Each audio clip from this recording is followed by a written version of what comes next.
Hi guys, welcome to Investing with JYK. In a previous video, a live stream that I said I would make a video about who I am, where I've been, and all that crap. And it may be interesting to you to know that who's this guy who's talking about money and investment and what his background is. So that's that. Okay, so I was born in '89. So that was like 10 days, about 10 days, 12 days after June 6th, Tiananmen Square, uh, that event. And my parents, I think my mom stopped my dad from going to these protests or something out of fear. So that was a good call, I would say. Anyway, my parents were from this city, and if you zoom out of it and look at China, they are basically here, and they ended up. So, uh, so this is China, if you can tell. This is China, and we're like our family started from the like on the east coast of China near Shanghai. They were from here, and they were born in the early 60s, so they experienced Cultural Revolution where, well, they kind of just missed it. Cultural Revolution ended in 78, if I recall correctly. And during that time, people couldn't really go to universities because um, knowledge was seen as almost like a sin. So you don't really want to be a sinful person. And what happens then is that they were like the first or second batch of people that ended up going to college right after the Cultural Revolution. So they ended up in the capital of Zhejiang, the province that they were born in, because essentially back then the only choice is you go there for university. There aren't that many to choose from. So they met here, and then they gave birth to me, and I grew up here in Hangzhou in some random place. I can't even find where we used to live. That place has been torn down, by the way. When I was born, my mom was working for a medical university as a device, like equipment maintainer slash like repair and thing. So she studied electrical engineering. So did my dad, and my dad worked for a government uh, sponsored research center for electrical things. And remember, we had to live in what was formerly accommodation for test animals. So they had this enclosure where they bred test animals, and then they moved that out and moved people in. So we were one of the families that was moved into that there. We never had to live with the animals. We just that place was basically just designed really for humans. So we lived there for about, I think, 4 5 years or a bit, and then we moved out, and that place got torn down. Um, Anyways, so I went to school, primary school, in Hangzhou, as well as part of secondary school, and during that time, the only thing that, well, a couple of memorable things. My dad would read about a lot of electrical things. So the first Chinese character that I learned was electricity, and then he said that there isn't really a future to greatly improve his life, so he actually smuggled himself to Italy and started working for a cloth factory there. until he was able to start his own business. But that's like 1990. He left China in 1992, I think, and then he started his own business in 1994, together with two relatives. So I met my wife in 2000-ish, 2002, in Hangzhou when I went to middle school. I spent a year and a half in Hangzhou for middle school, and during that, my mom left Hangzhou for Italy to help my dad with his business in 1987, and then I lived with like a host family in Hangzhou for the rest of primary school plus a year and a half of middle school. All right, so then I basically left this place and I went to Italy. And in here, I went to Rome where they lived, and I attended a school called St. George's British International School. So I arrived here in 2002, and then I think that place in Via Cassia, yeah, here, Via Cassia, outside the ring road, La Storta, yeah, and that's where we were. Where is the school?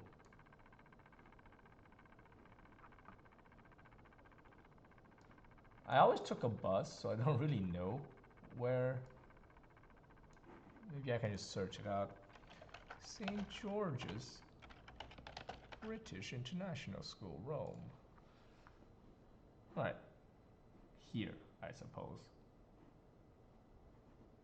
Yeah, so that school used to be an old monastery, so that's kind of funny. We had these stairwells that was all like marble and everything. It was an old monastery. When I arrived there, I don't really speak Italian or English. The reason my parents moved me there was like I was entering this rebellious age, and the host family was no longer able to keep control of me. Let's put it that way. So they moved me there, and then I had to study English and Italian to be able to essentially do schooling.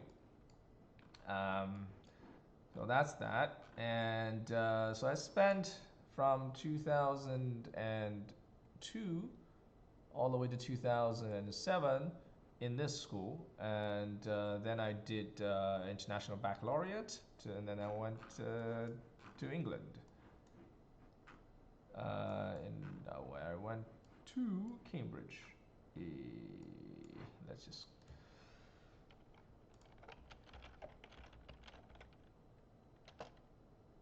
Fitzwilliam Street. Fitzwilliam College. Stories Way. Yeah. That's where I was. So I spent 3 years there. I was quite secluded. I lived a very secluded life, and I didn't really visit that many places in UK during my time at Cambridge. I studied computer science here, and an interesting thing was that you can see the computer lab was actually not too far away from me. So I'd basically take this. There was some small passage that we could take that goes in here. I think Madeline Way is how we go. I forgot. Anyways, so I studied computer science for 3 years in Cambridge, and during that time I established a romantic relationship with my wife that I met back in China, like almost 5-6 years ago, something like that. And so I graduated from here, and then I went to UK, blah blah blah. Sorry, US. And you can see she's still there. So I went to Carnegie Mellon University in Pittsburgh. Come on.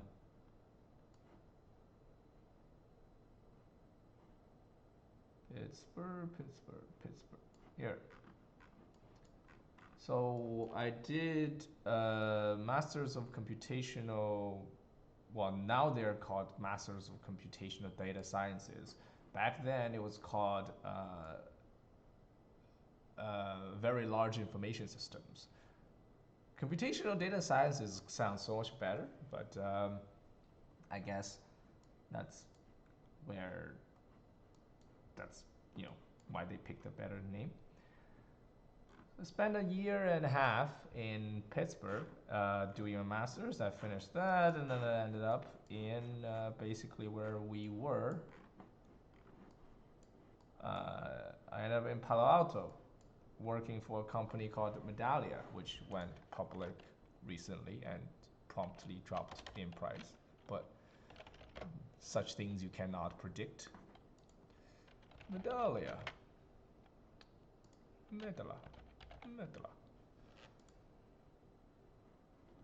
So yeah, so I went public in 2009 in July, and the company was actually started in 2001. So it's almost 18 years. Well, it is 18 years. After 18 years, they went public. I joined in 2012, like the beginning of 2012. So I spent all my professional life up to 2019 at Medallia. Basically working as a back-end software engineer, writing mostly Java code and dealing with databases and data processing. A lot of we had to tune a lot of things for performance, and I liked it. It kind of became part of me. Optimization feels good. All right, so then at the beginning of 2009, I moved from here across the ocean back again.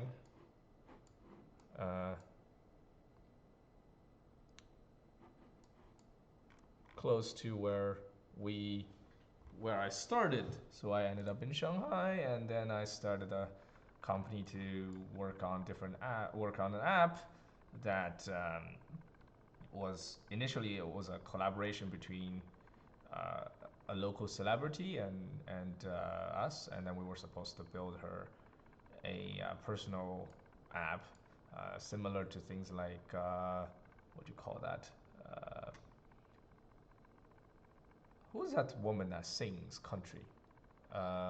Taylor Swift. Taylor Swift had a thing called the Swift Life, something similar to that. That's what we're gonna build. But then she got into because her boyfriend back then was also involved in the business, and she got into some, splitting up to do with her boyfriend, and then decided that she would no longer do it. So at the beginning of 2020, my partner and I decided that, okay, we're gonna do a no-code development. So essentially, it's like Wix, but for apps. You can build your own app and deploy it with the corresponding backend services without knowing how to code. That's what basically Wix promised for websites. So we're trying to do that for apps. And that's based, okay, investment life. The first time I started investing was the first time I got any money. That was beginning of 2012. The moment I got any money, I started putting it into, back then it was just index funds. Yeah, so I was able to save quite a bit of money. Because I really had no expenses. I mean, I don't really buy that many things, and I just kept doing that. And 2015-ish is when I started paying attention to individual stocks. The main reason, I guess, was that I started reading investment books as pleasure. So I read, the first book that I read was I think the Snowball, that Buffett's biography. And the reason I was doing that was we were traveling quite a bit. Timeline. Can I see? Maps. Let's see if I can do that. Timeline.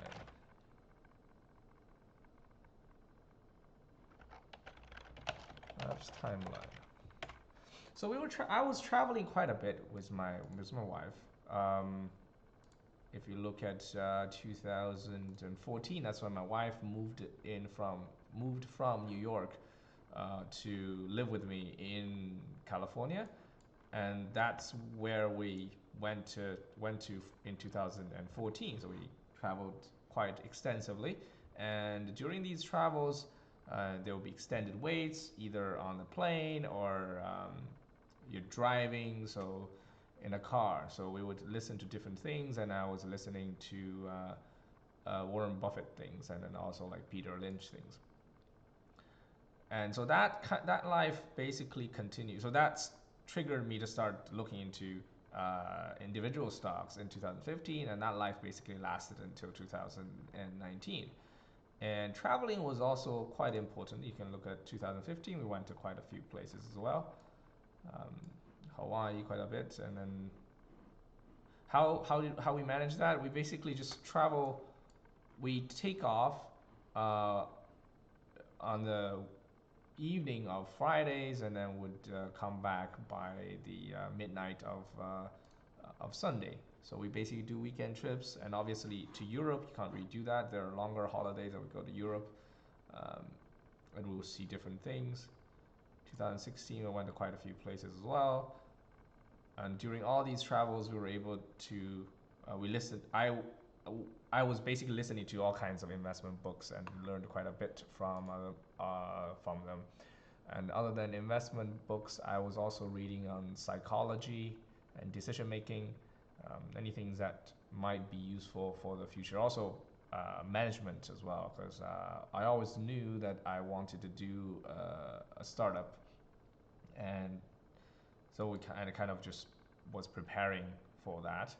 You can see 2017 we went to different places, and 2018 is again quite a bit of traveling. In 2018 we did something that was I think it was 2000, no, it was 2017 that we did it. I think we drove the entire way. Yeah, you can see that probably better here. We drove the entire way from San Francisco through the entire Route 66 to Chicago, and then came back. You can see these dots. And that was quite eye-opening as well, because then I actually get to drive through the flyover countries and see how people behave, and what. And we were seeing things like there was a guy that put a sign out on his storefront saying like basically like President Trump save us or something like that. So that was quite eye-opening, and yeah, and then I was planning to do another road trip all the way maybe up to Alaska and can't come back, but you know, I was in 2018, before we managed that, I was able to completely crash my car at Pueblo. Um, so I was able to crash my 911, and so then I was like, not going to drive all the way up then. So that was that. And in terms of investment, we had a lot of gains from 2012 since I started investing, simply because the market was going up. There's nothing that has to do with skill until like 2015 and 16. That's when I started getting into. In fact, I started in individual stocks in China at the summer of 2014, and that's when Chinese stock was the same valuation, not even same value, same price, but much lower valuation than 2002. And talking about 2002, I had another piece of memory that I thought I'd share. There is so my first contact with stock market was actually my mom talking about my dad losing money in 1991, but we didn't have much, so it wasn't too bad. But if you look for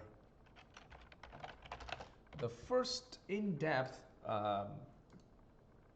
contact between me and stock market was May 19th of 1999, and that was the first large bull market since 1991. It was like 9 years later. In that During that period of time, essentially, it kind of ended in July the 1st. A lot of things doubled. Yeah, within 30 trading days, the stock market was up 65%. So that's how volatile Chinese markets can be. Um, and I really didn't know much at all. I was 10 years old, and back then people don't really have PCs. Most people don't have PCs. Not There was no smartphone, obviously. So what happens was you would go to the actual trading floor, which is kind of different from what you imagined in like U.S. kind of trading floors, because the Chinese stock market was electronic from the get-go, but those trading floors were really just an entire seating area where you can watch the stock price tickers going up and down in price. And then there will be these terminals that you have to queue up, and then look. You can queue up and then check on the ticker, on their current price, and maybe checking on their fundamentals. In fact, back then, even now, a lot of the Chinese software would refer to fundamentals as F10. That's because that was a hotkey back then. If on these terminals, you press F10 and you get yourself the fundamental information. But a lot of them is quite rudimentary. You get PE and PB, and that's basically about it. They would probably talk about dividends. Out of everyone that I knew back then that touched stocks, nobody ever read the equivalent of 10Ks. So they typically don't really know what they're buying, and the stocks is just a thing that goes up and down, and you kind of make money. They don't really know when you sell who's buying, and they don't really know that the whole thing about IPOs and money raising, and like none of that made any sense. It's just a huge casino that you can make money or lose money. And that really didn't change that much until maybe 2017, when people in China started talking about fundamental investing and value investing. They call it value investing. But that was quite some random history.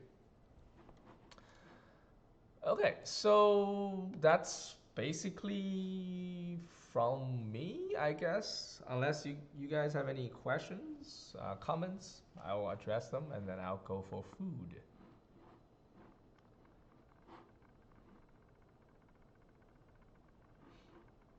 And while I wait for 3 minutes for comments, I will just look at different things.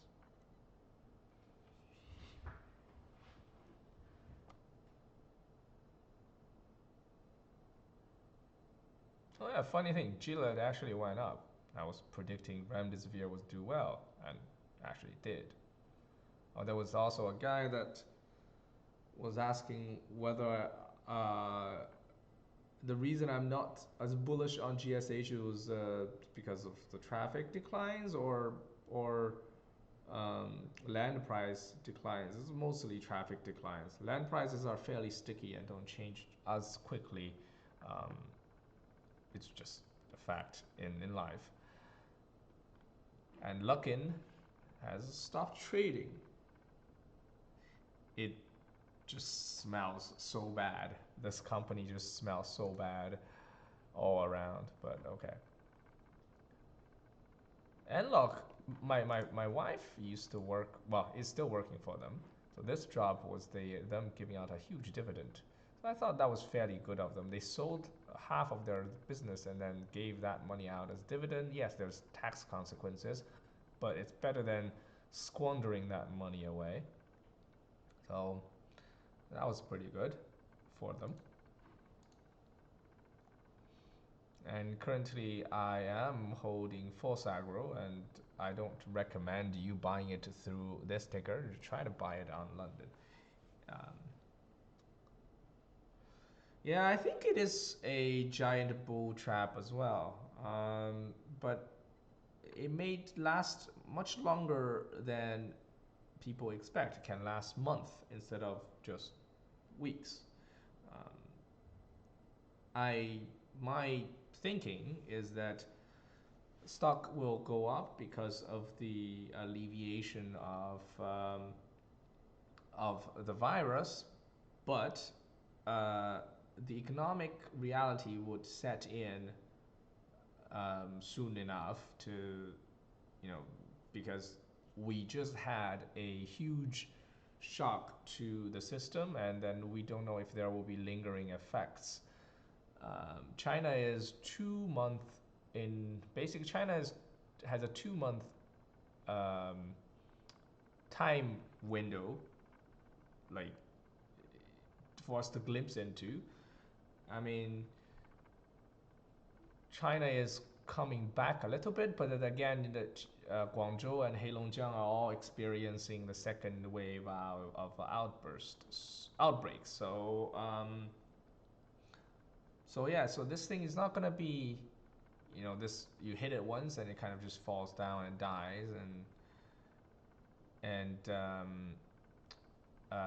yeah, it's probably gonna last quite a bit longer. Have you thought about moving to Europe, specifically Switzerland? No, I don't really want to move to Switzerland. Um, it's quite expensive. I mean, it's a nice place. I've traveled around there. I like that place, but it's very expensive. And also culturally, I don't think I will fit there. My job, I'm currently the CTO of this software company that you see around you.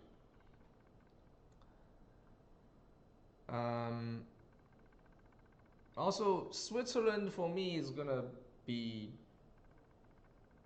somewhat difficult in terms of languages, because then I have to, speak German, and ich spreche nicht Deutsch, something like that. Yeah, it's German is quite hard. I studied it for a bit, but it's too hard. How does stock market gains get taxed in China? They don't. There is no capital gains in China. You get taxed for dividends, but not for capital gains, which is completely stupid. I agree, but that's the way it is. Even for dividends, if you hold the stock for more than a month after the dividend payment, you would get taxed 10%. Otherwise, it's 20. If you hold the stock for a whole year, more than a whole year, no, sorry, that's wrong. So if you have had the stock for at least 1 month and then you sold and you have collected dividend in any period during that period, you would pay 10%, and if you have held for less than 1 month, you pay 20%. If you have held for a whole year, you don't pay any dividend tax. Oh, hi, Mr. Dr. Jensner. I don't really want to move to Penang. I would like a good education system for my kid if I were to have one, and plus, Singapore is more China-like than than Malaysia. Capital gains in US are pretty bad. Yeah, I'm very well versed in the US tax codes concerning a lot of aspects. So yeah, capital gains, as far as I know, is 15% long term and 20% if you're above certain income threshold long term. Short term, same as marginal tax rates, and you also have the state taxes. In California, it goes to as high as 14% for I think $1 million earners. So that is quite hefty. So, I mean, I don't know. Taxation is always a very difficult subject, but again, the system in China is also unfair. I mean, the workers would pay a huge amount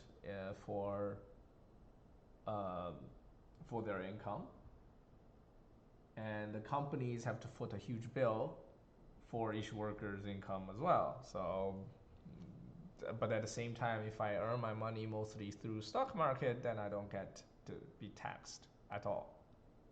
There is a bit of a trading tax. There is a stamp tax associated with trading, but that's just for trading, not for gains. And if you're smart enough and hold these stocks for longer period of time, the stamp tax is almost non-existent, amortized over your holding period. So I think I'm not even sure what that exact percentage is. Let's see how much that is. 0.1% for, yeah, so 0.1%. It's almost nothing. Okay, I think that's all for today. I shall have food, and I wish you, oh, more. How do you think the whole end of globalism sent to the manifest between US China is affecting any of your trades? Um, uh,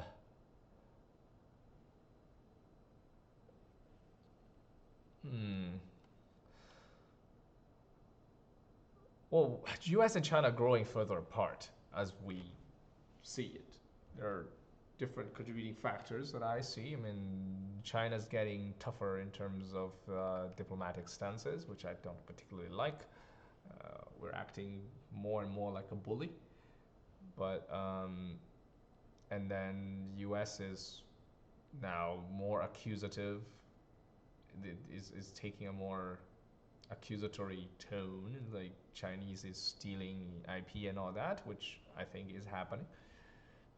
But yeah, so it's just growing further and further apart. Plus, the understanding, the mutual understanding of the peoples is growing less, not more, which is kind of odd given we now should have ready access to information. But a normal, like an average Chinese citizen thinks that U.S. Is just out there to get us, um, which is partly true, but not to the extent that they perceive. And they also think that they also believe in almost 100% of the propaganda that we have in China. So the the reality that an average Chinese perceives is very distorted because of propaganda. But in US, it's a little less about propaganda, but more just pure ignorance. They have this view that's kind of burnt into their memory that China is a country that is socialist and something, but it's not really a social. It's like many things. It's a lot more nuanced than a label, and I think the understanding is getting more and more. It's making things harder and harder for people to cooperate. And for example, In China, lying isn't even viewed as a serious offense. Honesty really isn't that valued here. Um, for example, people would say, "Oh, if Luckin was scamming U.S. investors, and we're getting cheap coffee, then isn't aren't they national heroes or something?" Some of them are saying it jokingly. Some actually do believe in that rhetoric, which is kind of stupid. But, anyways, why did you choose to move back to China, run your business there? Um, the reason I moved back was mainly because the opportunity presented itself, or what I perceived to be an opportunity. Uh, the celebrity that wanted to build an app, well, her boyfriend knew my partner, and then through my partner they found me, and then they wanted us to move back to China to build her an app. Um, and then the business model would be that you would then replicate what we have built and try to serve different celebrities. But that didn't turn out to work because she withdrew funding after she broke up with her boyfriend. So, which is kind of like, eh. And then if you ask me, don't you have agreements? Don't you have contracts? Yeah, you do have contracts. We do have contracts, so there is a specific term that said she would invest, not she, but her investment company would invest a certain amount into this company for the purpose of developing tech. But, you know, am I going to pursue that? Probably not, because she might be able to fuck us up pretty hard if she tries to, given the amount of resources that she holds. So, would you recommend Europeans to relocate to China? Why? No, don't. Don't. It is not a nice place, in sense of if you value things like integrity and honesty and all that. It's just not a nice experience. Do you think there's any tax discount premium on how stocks are valued compared to U.S.? Required rate of return? No. No, there is no change. There is one thing is that a lot of people don't like dividends. They think dividends is a lie. It's a scam for government to grab your money. Very different from a lot of other places. People in here, a lot of them are still convinced that because the stock price dropped as you get your dividend and the government takes a tax if I sell immediately, then it's just a scam for government to collect tax money. And the whole dividend thing is a scam. That's their perceived thing. And for stocks, the common attitudes is that they think there is a mysterious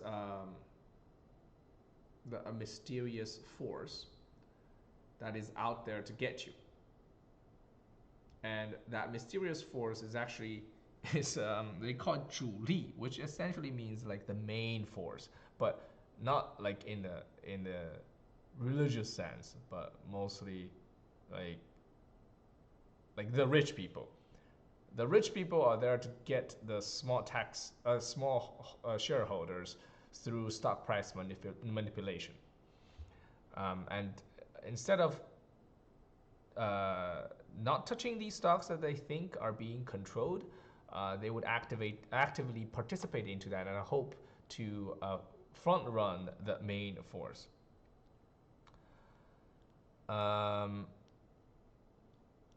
So yeah, so that's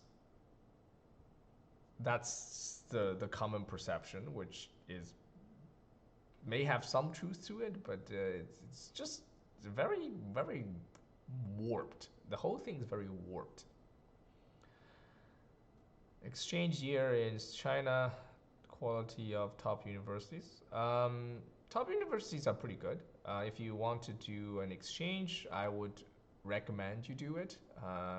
You don't need to work in China, but an understanding of how the system, not the entire system, but understanding of how Chinese think, behave, interact, and then how the Chinese system, like everyday life, progresses on the ground is quite valuable, I think, for if you ever want to invest in Chinese stocks or invest in companies that do business in China. Um, it's quite important to get that sense. Best investment idea right now? Nothing, really. I'm not particularly bullish on anything. If you ask me, if you put a gun to my head, if I had to invest all my money now, all my cash and don't save anything, I would say gold. But I don't hold that much gold myself either. Um, I'm currently on quite a bit of cash. Um, if you ask me about companies I like, there are quite a bit that I like, except they're still not as cheap as I want them to be. So yeah, so nothing particularly bullish. Uranium's been picking up recently, but am I super bullish? No. I'm basically, my view is the same as I had in 2018, is that, uranium is going to have a supply shortfall, and that will drive up the price. When that's going to happen, very hard to know. There's some inventory that these utilities, they keep huge inventories, and that alone makes the timing quite unpredictable. If you suddenly end up with a flood of utilities going to the market to get more inventory, then suddenly you will end up with a uranium price spike, even without utilities exhausting their inventories. So very hard to know timing. All right, that's it for today.